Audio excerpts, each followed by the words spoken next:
Hello everyone guys, कैसे हैं आप सभी लोग। मेरा नाम Sabir Shelly and welcome to SSC booster. So आज की इस वीडियो में हम पूरी स्ट्रैटेजी देखने वाले कि गाइस कैसे एडिक्विटी अलग, जो हमारा एडिक्विटी एक नया वेंडर आया है, क्या वो टीसीएस से अलग पूछ रहा है, किस चैप्टर्स को उसने ज़्यादा इंपॉर्टेंस दी है, किस चैप्टर से वो ज़्यादा मुश्किल क्वेश्चन बनाने वाला है। ठीक है, मतलब कुछ चैप्टर से वो ज़्यादा मुश्किल क्वेश्चन पूछ रहा है एंड हमें क्या स्ट्रैटेजी इस बार रीजनिंग के अंदर रखनी है। मतलब हम पहले की तरह वो वाली स्ट्रैटेजी से रीजनिंग नहीं सोल्व कर सकते अब, कि भाई एक ही गो के अंदर पूरी रीजनिंग हमने सोल्व कर दी, धड़ाधड़ उड़ाते रहे क्वेश्चंस को। अब थोड़ी चीज़ें चेंज हुई हैं यहाँ पर, वो देखते हैं भाई क्या क्या चेंज हुआ है यहाँ पर। ओके, और कौन से नए चैप्टर्स इंक्लूड किए गए हैं, किन चैप्टर्स से वो ज़्यादा मुश्किल क्वेश्चन बना रहा है।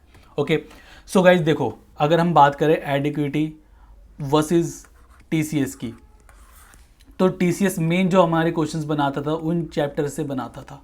ठीक है, कैलेंडर हो गया, आपका डाइस हो गया, मैथमेटिकल ऑपरेशन हो गया, सेट एनालॉजी कोडिंग डिकोडिंग वगैरह, इन सब से टीसीएस हमारे क्वेश्चन बनाता था। और जो टीसीएस का क्वेश्चंस का लेवल होता था वो इजी टू मॉडरेट ही रहता था, डिफ़िकल्ट में हार्ड ही कभी जाता था। कोई शिफ्ट के अंदर आ गया डिफ़िकल्ट क्वेश्चंस तो वो हार्ड शिफ्ट हो जाती थी। ठीक है, तो टीसीएस का पैटर्न कुछ इसी तरीके से रहता था, इजी टू मॉडरेट ही रहता था। ओके, एक बार कलर चेंज कर लेता हूँ मैं पेन का, ये विजुअल हो रहा है। सो अब एडिक्विटी ऐसा क्या अलग पूछ रहा है वो हम एक बार नज़र मारते हैं। ठीक है, पूरी वीडियो को आराम से देखना, आराम से बैठ के देख लो। वीडियो को आप लोग 2x पे चला सकते हो, बट स्किप मत करना इसके अंदर, है ना, बहुत इंपॉर्टेंट है। अब इन चैप्टर से वो क्वेश्चन नहीं पूछ रहा है, बट मैं बिल्कुल बोलूँगा कि आप लोग इसको स्किप मत करना। मेरी जो लेक्चर पढ़े हैं, वन शॉट वीडियोज़ पढ़ी हैं, आपने यूट्यूब पे प्लेलिस्ट जाके ओपन कर लेना, देख लेना। अगर किसी बच्चे ने नहीं पढ़ा है तो जल्दी जल्दी जाके देख लेना, इतना मुश्किल कुछ होता नहीं है। ठीक है, डायरेक्शन सेंस तो जरूर देख लेना, ये तो आसान ही होते हैं। ओके, तो हालांकि पूछे नहीं गए हैं, बट मैं बिल्कुल भी ये नहीं बोलूँगा कि आप लोगों को पढ़ना नहीं है, आप लोगों को पढ़ना है गाइज यहाँ पर। ठीक है, अब देखो वो पुराने ये वाले चैप्टर्स तो वो पूछ ही रहा है। ठीक है, ये चैप्टर्स तो वो पूछ ही रहा है। अब यहाँ पर मैं बता रहा हूँ कि वो चीज़ें किस तरीके से उसने रखी हैं, इनका लेवल उन्होंने किस तरीके से रखा है। जैसे कि अगर मैं बात करता हूँ ईजी टू मॉडरेट की गाइज, तो ब्लड रिलेशन और सिलोजिज्म उसने ईजी टू मॉडरेट ही रखा है। ओके, इतना मतलब जैसे टीसीएस के अंदर पहले पूछा जाता था उसी तरीके से यहाँ पर पूछा जाता है, मतलब एडिक्विटी में ही पूछा जा रहा है। अब आप लोगों को पता है ब्लड रिलेशन में किस तरीके से क्वेश्चन आते हैं। एक तो आपका कोडेड रिलेशन होता है, ठीक है, जिसके अंदर हैशटैग ए हैशटैग बी का मतलब A is a father of, इस तरीके से होता है, pointing to a person. Mainly इन दोनों चीज़ों से, इन टाइप के क्वेश्चन से आप लोगों के क्वेश्चन आ रहे हैं। ठीक है, सिलोज्म आप लोगों को पता है किस तरीके से क्वेश्चन आते हैं, मेरी वन शॉट लेक्चर पड़ा है पूरा कंप्लीट सिलोज्म का। अगर किसी ने नहीं देखा तो प्लीज़ जाके देख लेना, हर टाइप का मैंने मतलब पॉसिबिलिटी, आपका आइदर और हर एक चीज़ कंप्लीट करवा रखी है। मतलब जिन बच्चों मतलब पहले क्या होता था, बच्चे 7 से 8 लेक्चर के अंदर सिलोज्म करते थे, बट मैंने एक ही लेक्चर के अंदर कंप्लीट करा दिया, बिल्कुल क्लियर कराया है। ओके, अब बात करते हैं मॉडरेट टू टफ क्या है गाइस। तो कोडिंग डिकोडिंग से थोड़े अच्छे लेवल के क्वेश्चन आ रहे हैं, नंबर सीरीज से थोड़े अच्छे लेवल के क्वेश्चन आ रहे हैं। तो यहाँ पर आप लोगों को बिल्कुल ही अपना, अगर क्वेश्चन नहीं हो रहा है वन गो के अंदर, तो भाई टाइम मत खराब करना कि कहीं लगे पड़े हो। और मतलब अब तक आप लोगों ने प्रीवियस ईयर क्वेश्चन लगाए होंगे, आई नो। तो प्रीवियस ईयर में क्या होता है, इन चैप्टर से आसान क्वेश्चन आते हैं, तो होता क्या है कि हम एक ही एक गो में करते रहते हैं ना। बट अब होगा कि जब टफ क्वेश्चन आएगा तो हम एक गो में कर नहीं पाएंगे, और जब पहली बारी में नहीं होगा तो आप लोग इसी में लगे रहोगे। तो बिल्कुल भी ना रीजनिंग को दिल पे मत ले लेना कि यार पहले तो मैं इतने कम समय में कर देती थी और अब इतना टाइम लग रहा है। टाइम लगेगा बिकॉज टाइम कंज्यूमिंग पेपर बना रहा है वो। ओके, तो बिल्कुल भी टाइम मत खराब करना अपना, अगर नहीं होता है तो आगे बढ़ जाना, नेक्स्ट वो के अंदर आना। ठीक है, प्लस इन चीज़ों में उसने ये चेंजेस किए हैं कि टफ क्वेश्चन यहाँ से पूछ रहा है। प्लस गाइज क्रिटिकल रीजनिंग उसने नया ऐड किया है। मतलब अब तक ये एसएससी सीजीएल के मेंस में पूछा जाता था, जिन बच्चों ने मेंस दिया होगा उन्हें पता है, अब तक वो सीजीएल के मेंस में पूछता था, बट अब वो यहाँ पर प्री में भी पूछ रहा है। बताऊंगा मैं क्रिटिकल रीजनिंग के अंदर क्या क्या आता है।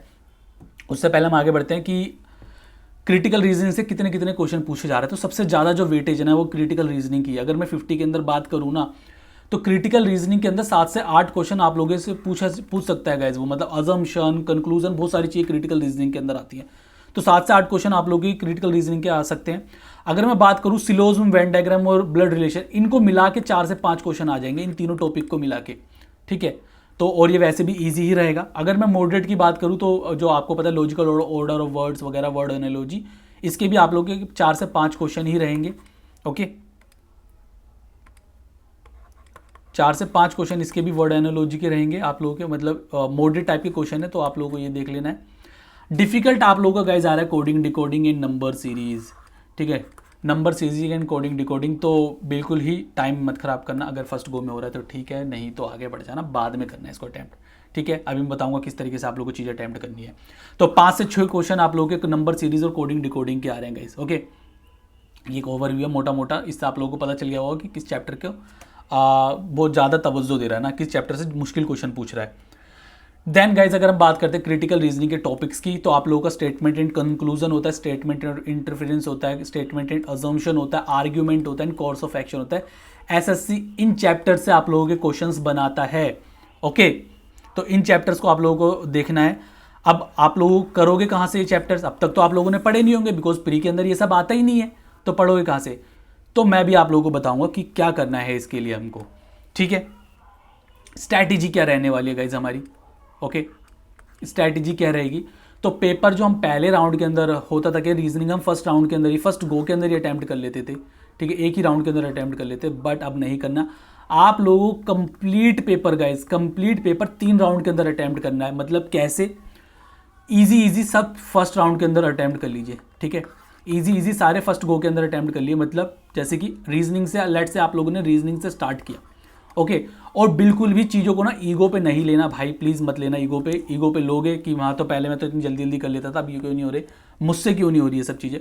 कोई भी कोई भी टॉपिक हो, आप लोगों का रीजनिंग हो, चाहे गाइज आप लोगों का इंग्लिश हो, चाहे आप लोगों का जनरल नॉलेज हो, ठीक है, जनरल स्टडी हो आप लोगों का, ठीक है, ईगो पे नहीं लेना है आप लोगों को कुछ भी कि ये तो मैं कर लेता था, मैं तो इसमें परफेक्ट हूँ, ये हूँ वो हूँ। नहीं, आप लोगों को क्या करना क्या है, एक ईजी क्वेश्चन सबसे पहले अटैम्प्ट करनी है, फिर सेकंड गो के अंदर वो क्वेश्चन अटैम्प्ट करने हैं जो आप लोगों को लगता था कि मैं कर लूँगा।